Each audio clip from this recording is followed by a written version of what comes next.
Ajudai-me a superar essas horas difíceis, protegei-me de todos que possam me prejudicar, devolvei-me a paz e a tranquilidade, serei grato pelo resto de minha vida e levarei seu nome a todos os que têm fé. Obrigado.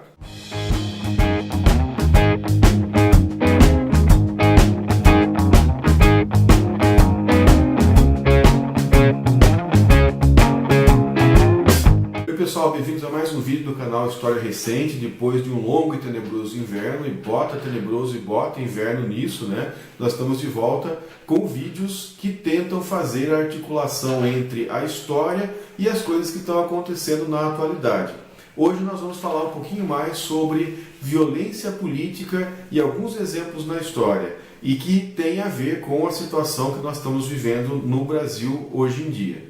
Tem muita gente falando sobre fascismo hoje em dia, diante dos acontecimentos mais recentes. Eu recomendo, para entender melhor fascismo, além, lógico, todas as leituras que podem ser possíveis e imagináveis, que você dê uma olhadinha em dois vídeos que estão aqui na descrição, que são do canal Leitura Obriga História, do Iclis, e o canal Opera Mundi. Agora, por que nós estamos falando tanto em fascismo? Tem a ver com o fato de que nós estamos encontrando nas ruas hoje muitos elementos que são típicos do fascismo e que nos dão essa impressão de que a gente está caminhando no sentido de uma realidade em que esses elementos do fascismo sejam cada vez mais frequentes.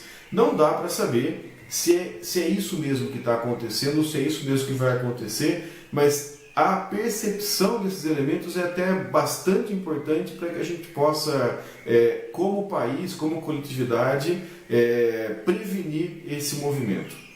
O mais provável é que a gente esteja indo para alguma coisa que é nova, que não pode ser explicada só pelo passado, pelo fascismo. Até porque história é isso, né? História são fenômenos que são irrepetíveis. Então, em relação à forma pela qual o fascismo clássico se deu, que foi na Itália, o nazifascismo na Alemanha, os regimes autoritários, totalitários que a gente teve do Franco na Espanha, do Salazar em Portugal, são fenômenos que estão vinculados a uma época específica, que tinha uma situação mundial muito particular, que tinha um entorno, uma característica tecnológica de comunicação que é muito diferente da que nós temos hoje. Então, evidentemente, nós estamos nos movendo para alguma coisa que não é, né, não vai ser o retorno para aquelas coisas do passado histórico. Entretanto, tem muitos elementos comuns, tem muitos fenômenos que são comuns em relação àquilo que já aconteceu. Por isso que é importante reconhecer e ficar atento. Uma dessas coisas que eu quero falar com vocês nesse vídeo é a violência como arma política, que foi tipicamente utilizada pelo fascismo para chegar ao poder e para manter o poder também dentro dos seus países. Vou começar dando um exemplo da cidade em que eu vivo aqui no sul do Brasil. É uma cidade média e que é conhecida por ter um peso muito grande do seu conservadorismo político. Para quem não sabe, que é uma dica, ela ganhou recentemente o título de capital da Reaçolândia, por alguns motivos. Por exemplo, o presidente da associação comercial, junto com a sua diretoria, chegou em determinado momento a propor que pessoas que recebessem auxílios de programas do governo não deveriam ter direito a voto. Logicamente estava falando só dos pobres, né? Porque ricos que recebem empréstimo subsidiado do BNDES para suas empresas não estão nessa conta. Um outro fato que acabou levando a cidade a ganhar esse título foi quando a gente teve uma festa do calendário municipal que traz artistas nacionais, e veio a Pablo Vittar. E aí um vereador, pastor, disse que se ela saísse na rua ia dar voz de prisão. Eu não quero advogado, quero regime fechado com você, amor. Mesmo nessa cidade da qual eu estou falando, eu nunca tinha visto antes uma situação como essa que nós estamos vivendo. Por exemplo, na eleição passada para presidente, pessoas de esquerda colocavam os adesivos do seu candidato nos seus carros e andavam por aí. Né? Tá certo que a gente também teve alguns relatos aí de pessoas que eu conheço que foram perseguidas na rua por essas caminhonetes gigantes que são pilotadas às vezes por bois de bota, e as pessoas buzinavam, davam luz, passavam do lado, faziam um gesto, faziam um xingamento, etc.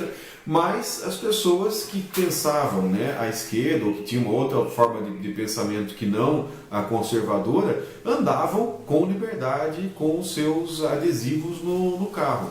Nessas eleições eu não vi um adesivo. Bom, para ser bem sincero, na véspera da eleição eu vi um carro com adesivo e bandeiras do candidato de esquerda, mas em todo o resto da eleição eu não vi ninguém com adesivo de candidato de esquerda. Eu, por exemplo, não colocaria no meu carro porque vai saber, né? Acho que todo mundo pensou isso aí. Eu coloco um adesivo de um candidato de esquerda, de uma candidata de esquerda, e a hora que eu volto tá o vidro quebrado, carro riscado, pneu murcho, etc. Ou seja, nós ficamos, né? As pessoas ficaram com medo de colocar adesivo de candidatos, de partidos, etc., que se identificassem claramente com a esquerda. Isso é um sintoma muito claro de que nós estamos vivendo uma situação de violência política. Porque qual que é a função da violência política mais essencial? É deixar o adversário intimidado. É fazer com que as pessoas que pensam diferente do que é dominante, do que é majoritário em determinado momento, fazer com que elas tenham medo de se expressar, porque elas, ao se expressar, se colocam na condição de viver uma situação de violência, né? Seja contra elas mesmas, seja contra o seu patrimônio. Então é assim, logo depois das eleições do primeiro turno, né, nós tivemos aí vários atos de violência perpetrados por eleitores, por apoiadores do candidato que terminou o primeiro turno na frente. E por mais que esse candidato tivesse assim muito pouco e com muito má vontade, falado, não, eu não quero que vocês façam isso, não considero que vocês sejam meus eleitores, não quero o voto de vocês, etc. O próprio jeito, né, o próprio discurso, os próprios gestos, né, você pegar um tripé e usar como se fosse um metralhador dizendo que vai matar fulano, né, ou dizer que ele vai exilar, se ele vai mandar para a cadeia os vermelhos e não sei lá o quê. Quer dizer, esses gestos e esses discursos, eles estimulam determinadas pessoas que são, né, talvez aí mais suscetíveis a esse tipo de fala, a desenvolver ações violentas. Quer dizer, isso é muito perigoso, porque as pessoas não precisam ser mandadas pelo líder para fazer esse tipo de coisa. Quando o líder tem essas atitudes, de uma forma geral, boa parte dos seus liderados começam a imaginar que é isso que o líder espera que elas façam, né? Que ele não pode falar, mas ele espera que os seus liderados tenham ações contra homossexuais, contra pessoas socialistas, contra pessoas de esquerda, contra feministas e etc. E ações físicas, violentas contra todos os adversários. Quando um político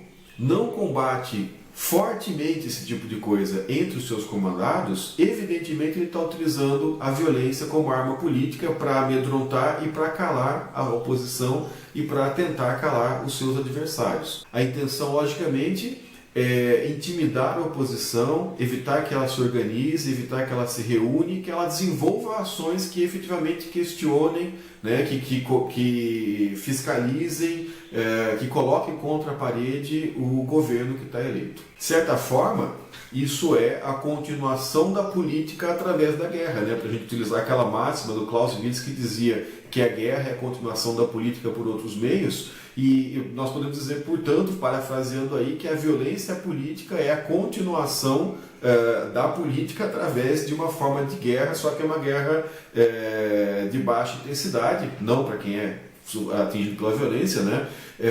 Mas é uma espécie de guerra civil de baixa intensidade utilizada com finalidades políticas. Na história, talvez o melhor exemplo de utilização da violência política para atingir determinados objetivos é uma instituição do começo do período nazista na Alemanha que tinha exatamente essa função. Eram as chamadas tropas de assalto, ou numa tradução mais literal, o Departamento da Tempestade, que em alemão se diz Sturmabteilung. Sturmabteilung. E o que eu disse? Sturmabteilung. E como é? Sturmabteilung. E o que eu disse? Sturmabteilung. Tá, mas o importante é que as SAs eram a milícia hitlerista, que basicamente tinha por função fazer baderna, fazer arruaça, intimidar os judeus, intimidar os comunistas, invadir reunião dos outros, né, fazer todo tipo de violência contra a organização dos aniversários do nazismo. Eles funcionavam então mais como bandos de valentões do que efetivamente uma tropa ou um exército. A função era perseguir os inimigos do nazismo, né, que eram condenados pelo regime, como judeus, homossexuais, social-democratas, comunistas, etc. Função, pressão política e eliminação dos outros partidos além do partido nazista. O que aconteceu com as tropas de assalto? Elas começaram a ficar incontroláveis, ou seja, elas reuniam pessoas desempregadas, pessoas frustradas, né, pessoas que estavam perdidas ali na vida, que encontravam um sentido da vida no nazismo, na violência, na sensação de força, de potência que estar num bando de valentões, um bando de pessoas violentas, dava para elas mesmas. Então elas foram se tornando cada vez mais fortes, chegaram a ter milhões, né, me parece que chegou aí a milhões de alemães envolvidos nessa atividade, a ponto de começar a ameaçar o próprio nazismo, né? A ponto de começar a ameaçar a liderança do Hitler, a importância do exército organizado dentro da Alemanha. E o que aconteceu? O próprio nazismo, o próprio Hitler teve que promover uma forma de destruição das tropas de assalto para evitar que elas destruíssem a própria estrutura do nazismo como estava estabelecida. Ou seja, as tropas de assalto e o seu líder começaram a estabelecer uma concorrência com o Hitler pela liderança do nazismo. A eliminação das tropas de assalto aconteceu num acontecimento chamado de Noite das Facas Longas, em que as lideranças foram presas ou assassinadas. E aí, né, aquelas pessoas que estavam nas tropas de assalto, seus líderes tinham uma decisão a tomar. Ou eles se submetiam ao poder de Hitler, e daí quem quisesse fazer parte de exército, né, se alistava no exército, marinha, aeronáutica, etc., ou acabava, né, ou ia para casa e ia fazer outra coisa. Então aí acabaram sendo dispersas, né, as tropas de assalto, mas obviamente o Hitler manteve uma elite muito mais treinada, disciplinada, que era a SS, que fazia vários papéis, né, entre eles o papel de polícia política, mas também durante a guerra acabou compondo batalhões que participaram de confrontações aí com outros exércitos e também que dirigiram os campos de extermínio que aconteceram tanto no próprio território alemão quanto nos territórios ocupados ali a leste, né, da Alemanha. Claro, nós estamos muito longe de uma situação como essa, mas essa não é a questão. A questão é se nós definitivamente estamos longe de uma situação como essa, ou se nós ainda estamos longe de uma situação como essa, se nós, por enquanto, estamos longe de uma situação como essa. O fato é que hoje nós estamos um pouco mais perto de uma situação como essa do que nós estávamos há um mês atrás, ou um ano atrás, ou 10 anos atrás. Violência política nós sempre tivemos, que o diga o movimento do Sem Terra, que o diga Anderson e Marielle Franco, né, que o digam todas as pessoas que foram feridas, que sofreram repressão, que foram assassinadas por motivos políticos nesse período.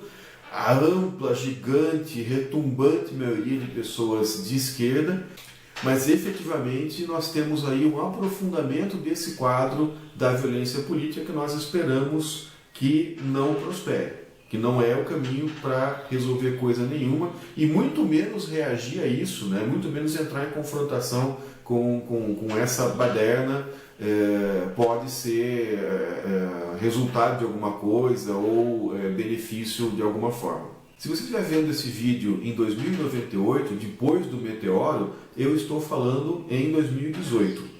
Então, muito obrigado por assistir. Me ajude a furar a bolha social compartilhando e curtindo esse vídeo. Um abraço e até a próxima, a não ser que você esteja em 2098.